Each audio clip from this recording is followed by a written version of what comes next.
It feels like spring outside on this Friday, February morning, but I'm dreaming of Bruins Canucks in June after our Boston Bruins defeated the league leading Canucks last night by a score of 4-0, a very familiar score. Let's talk about that and more on today's episode of Locked On Boston Bruins. You're Locked On Bruins, your daily podcast on the Boston Bruins. Part of the Locked On Podcast Network, your team every day.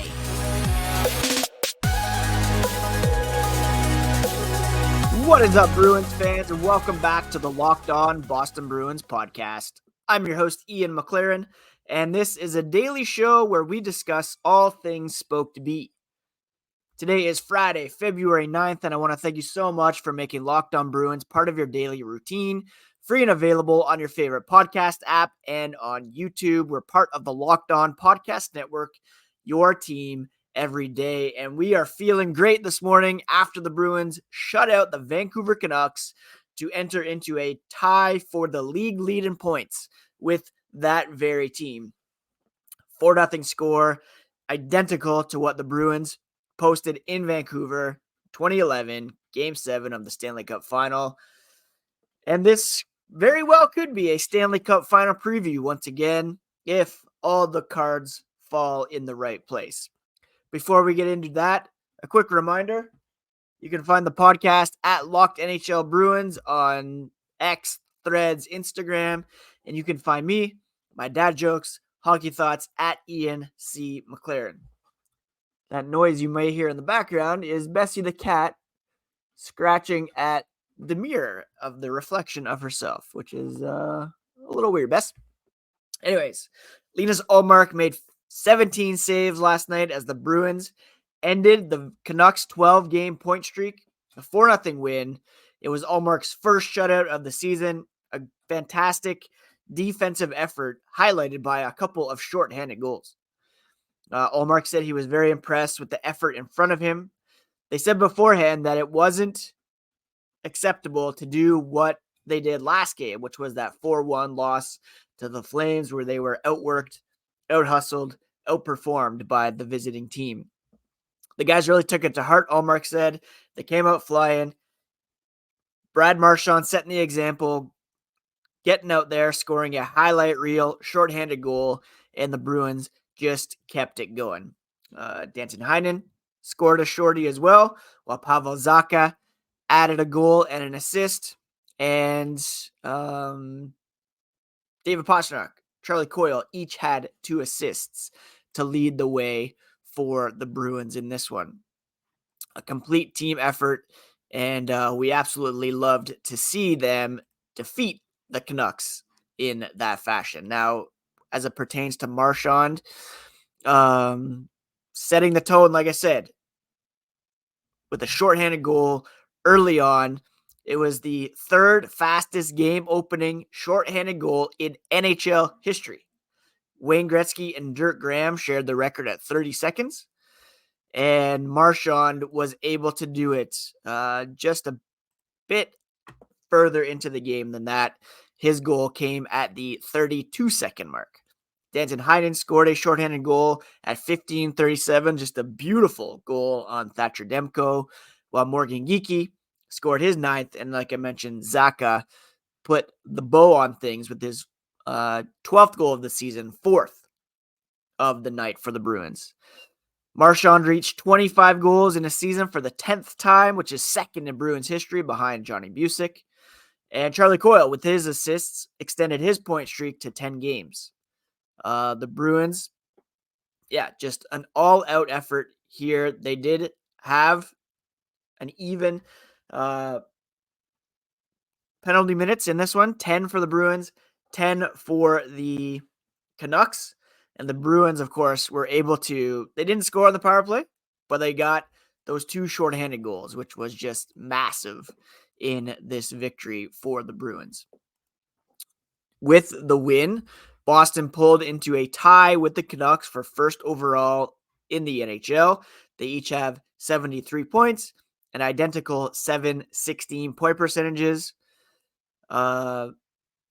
Vancouver still has the edge in terms of regulation wins and goal differential, but it was still a super impressive showing for a Bruins team that desperately needed a stronger effort after the game the other night against the Calgary Flames. Now, Vancouver did have the advantage in shot attempts at 5-on-5, a slight advantage, but Boston had it was kind of a low event game. 5-on-5, the shots were only 18-15 in favor of the Bruins.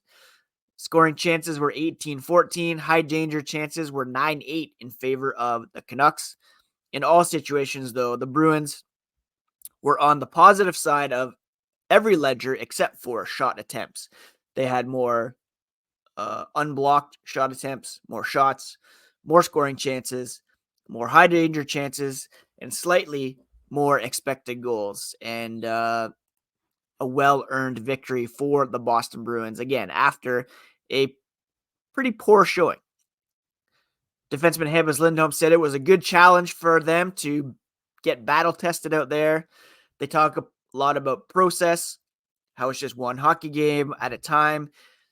They look forward to more training and getting to the next game. But, of course, Vancouver is a really good hockey team. And, full credit to them. They played them very well. They did get, some lucky bounces, especially on the Morgan Geekie goal that I believe went in off Tyler Myers. And Demko kind of misplayed the puck to set up the Brad Marchand goal. But good teams find a way to take advantage of those opportunities. And, the highlight of the night for me was Danton Heinen's goal.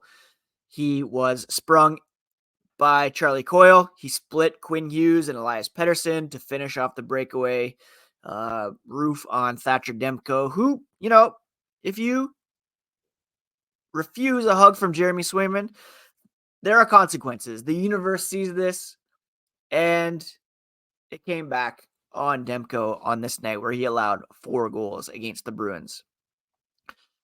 Charlie Coyle mentioned how the penalty kill hadn't been up to par from where they started the year. To get those 2 shorthanded goals, obviously you're not just killing the penalties, you're taking advantage of the opposition. You're not necessarily looking to score on the penalty kill, but when the time is right and the opportunity presents itself, you jump on it, and it happened to work out that way because the Bruins were playing the right way, according to Charlie Coyle. Not much else to be said about this one. Again, it was a reminiscent score of Game 7. So much has to happen in order for these two teams to meet once again in the Stanley Cup Final. They will play very shortly, coming up on February 24th in Vancouver. So it will be an opportunity for the Bruins to inflict more damage, or for Vancouver to shake things off and level up the season series. All right, coming up, we're going to discuss the Matt Poitras injury once again and why it was Anthony Richard who was recalled. And later on, we will preview Saturday's game, and we'll do all that here as the podcast continues. eBay Motors has everything you need to turn your car into an MVP here in 2024. You can level it up to peak performance with a supercharger, roof rack, exhaust kit, LED headlights, and more. Whether you're into speed, power, or style, eBay Motors has you covered. They have over 122 million parts for your ride, and you'll always find exactly what you're looking for. With the eBay Guaranteed Fit, your part is guaranteed to fit your ride every time, or your money back. Because with eBay Motors, you're burning rubber and not cash. Again, they have all the parts you need at the prices you want. Keep your ride alive at ebaymotors.com. Eligible items only. Exclusions do apply. And the eBay Guaranteed Fit is only available to U.S. customers. All right, thank you so much once again for making Locked On Bruins part of your daily routine. Free on your favorite podcast app and on YouTube. And while you're on YouTube, check out Locked On Sports Today, the first ever national sports streaming channel on YouTube. And now you can also find it on Amazon Fire TV. Locked On Sports Today is here for you 24/7, covering the top sports stories of the day with local experts and our national shows covering every league. Find Locked On Sports Today on Amazon, Fire TV, and YouTube. Discussed yesterday the season-ending surgery for Matt Poitras. General Manager Don Sweeney discussed that on Thursday, saying that there was a lot of discussion about what was best for Matty. Oh, this was Jim Montgomery saying this, actually. In the end, Sweeney and the coach talked with Matt and with his family and the people that advise him. Everybody was on the same page that this is what is best for him moving forward since he's only 19. Next year, he'll have a full summer to get prepared, and if they waited, then the summer was going to get compromised. And so, reading between the lines, it was something that they could have waited till after their season to do, but Montgomery said it would affect his ability to get stronger if they waited, which is one area that he needs to work on for improvement in the NHL. If they waited until the end of the playoffs and it's a 5-month rehab, then they're looking at him coming back with no training camp, no strength development, power development until the middle of November. And then he's playing catch up. They didn't think that was very fair to him and for the best thing for the Bruins moving forward. He's going to remain in Boston throughout the recovery process, so he'll still be around the team. And again, the overall assessment was that he can play in the league. He knows he can have success in the league. He has the hockey smarts, the skill level, and he has some areas that he needs to grow in order to get that quote-unquote man strength, according to Jim Montgomery, to also get the stamina required to be a player that they don't have to do the maintenance with, resting him here and there, so that he can play full-time next year. He's a big piece of what the Bruins have planned moving forward. Those are all reasons why I thought it was possible that he could be sent back to Guelph prior to that 40-game deadline. Doesn't sound like, he could have played in the playoffs, but I would have bet he would be in the press box more than similar to what they did with Tyler Seguin when he was a rookie, So we wish all the best for Matt Poitras in his recovery and look forward to him coming back bigger, stronger, and ready to make even more of an impact for the Bruins as a 20-year-old. Now, a lot of people were surprised that the Bruins recalled Anthony Richard from Providence as opposed to Fabian Lysell or Georgii Merkulov. And there's a couple factors to consider here. First, Anthony Richard has been red hot as of late. I believe he scored like 14 goals or something over his last 17 games. Don't quote me on that, but he had been playing extremely well so far for the Providence Bruins and really showing an ability to put the puck in the net. Merkulov ranks 5th in AHL scoring with 42 goals. He would have been a fantastic candidate to be called up, but here's the thing to keep in mind.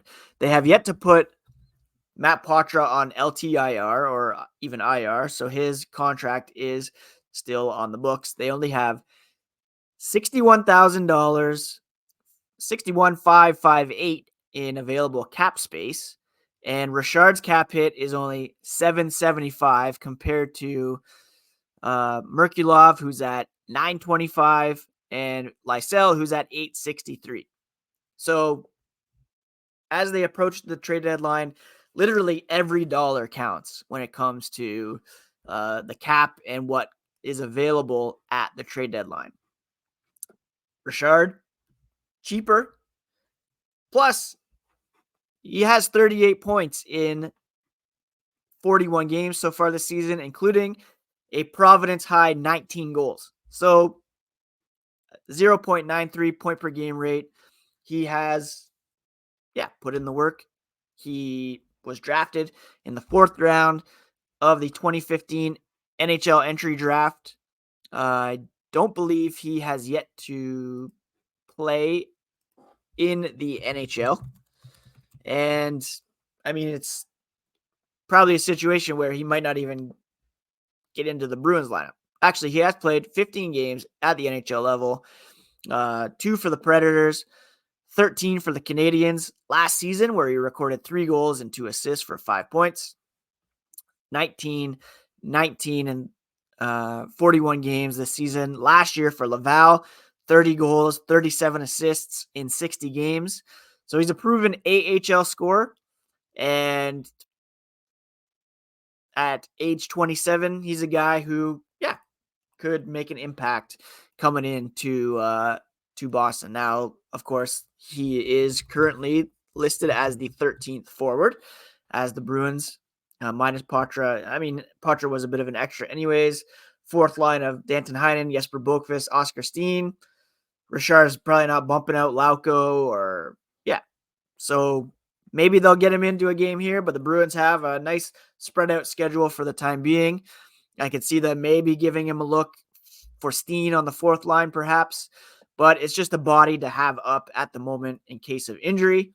And if they put Patra on LTIR, then perhaps they'll have more cap space in order to call up a Merkulov or a Lysell, both of whom have played very well for Providence and who could make an impact for the Bruins.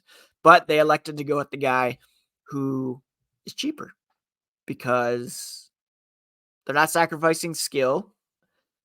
He has scored 19 goals. He scored 30 last year in the AHL. And they get that extra cap savings heading towards the All-Star break. So that's kind of why that shook down as it did. Now, the Bruins will be in action again tomorrow afternoon against the Washington Capitals.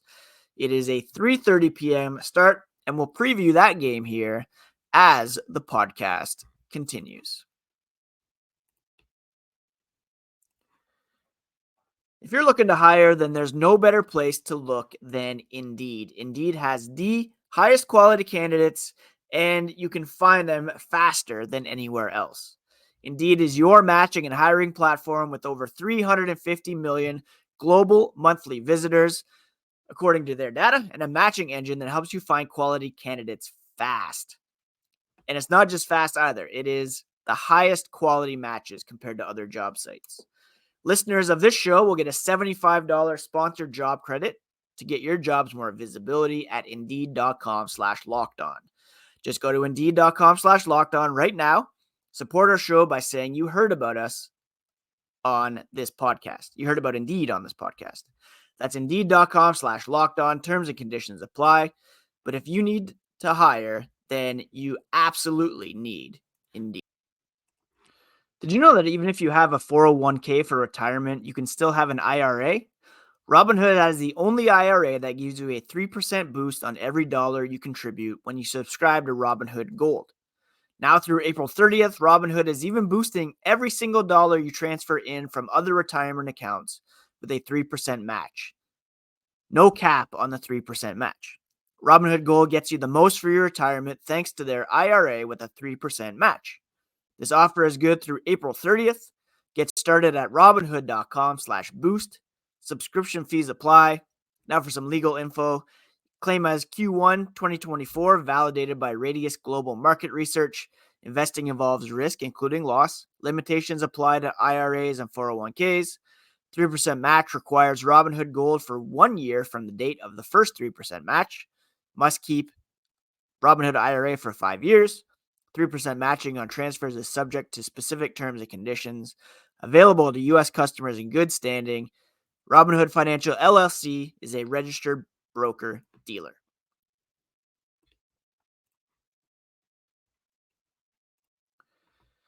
Bruins will be back in action on Saturday, taking on the Washington Capitals, a team that's kind of struggling here this season and may or may not be a playoff team. They lost last night to the Florida Panthers by a score of 4-2.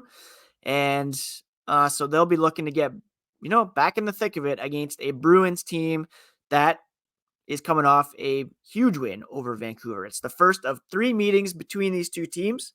They'll play again in March and in April. Alex Ovechkin starting to heat up a bit. He's got 5 points over the team's last 5 games. Off to a very I mean, you can't even call it a start anymore. He's only got 11 goals through 46 games, which is very uncharacteristic of Ovechkin and not really helping his cause as he chases Wayne Gretzky's record. Dylan Strome, who you longtime listeners of the podcast will know, he was a guy that I was hoping the Bruins would target at some point. He's got 19 goals, 33 points to lead the team, tied with Ovechkin, actually, who's got 22 assists. The blue line, they got John Carlson, and they're coming in here, though, 3-6-1 in their last 10, and they've lost 6 in a row. So the Bruins really need to keep the gas on and keep this team down when they can. All right. Washington, their offense is putrid, 30th ranked. Their defense is okay, 16th ranked. Their power play is 27th ranked. Penalty kill is 17th. This is not a very good team, and not the Capitals that we are used to seeing. Their core is getting a bit older, although for whatever reason they just re-upped with Tom Wilson for like 8 years.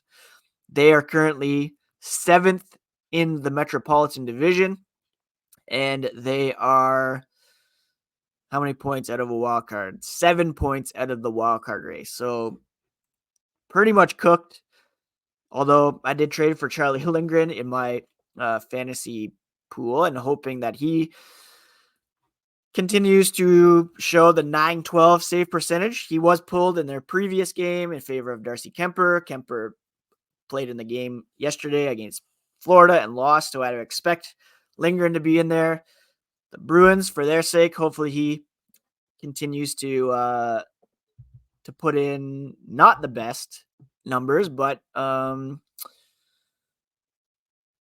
for my fantasy team's sake, no, I'm not going to say that. Anyways, Bruins Capitals, 3:30 p.m. on Saturday afternoon.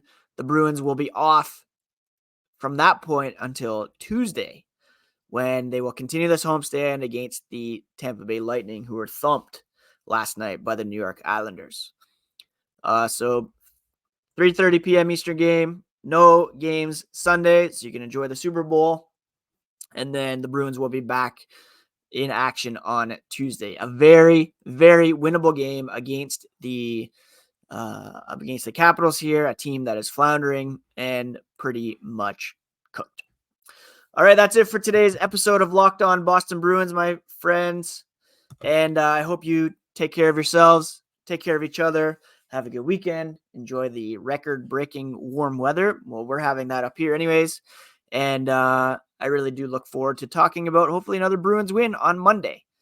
If anything breaks, I will be on the YouTube channel to discuss that. And keep on keeping on, friends. Locked On Podcast Network, part of the Locked On, your team every single day. Peace.